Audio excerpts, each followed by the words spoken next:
wifi அந்த DNC ஸ்டாஃப்லாம் இருக்காங்கல்ல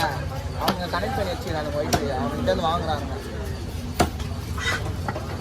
அவ்வளோ கொடுத்துருவாங்க நல்லா வச்சுதானா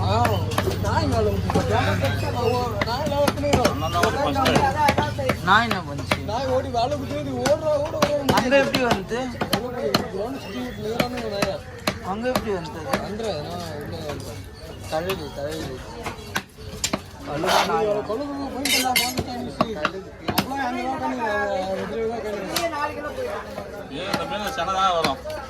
கழுகு வந்தா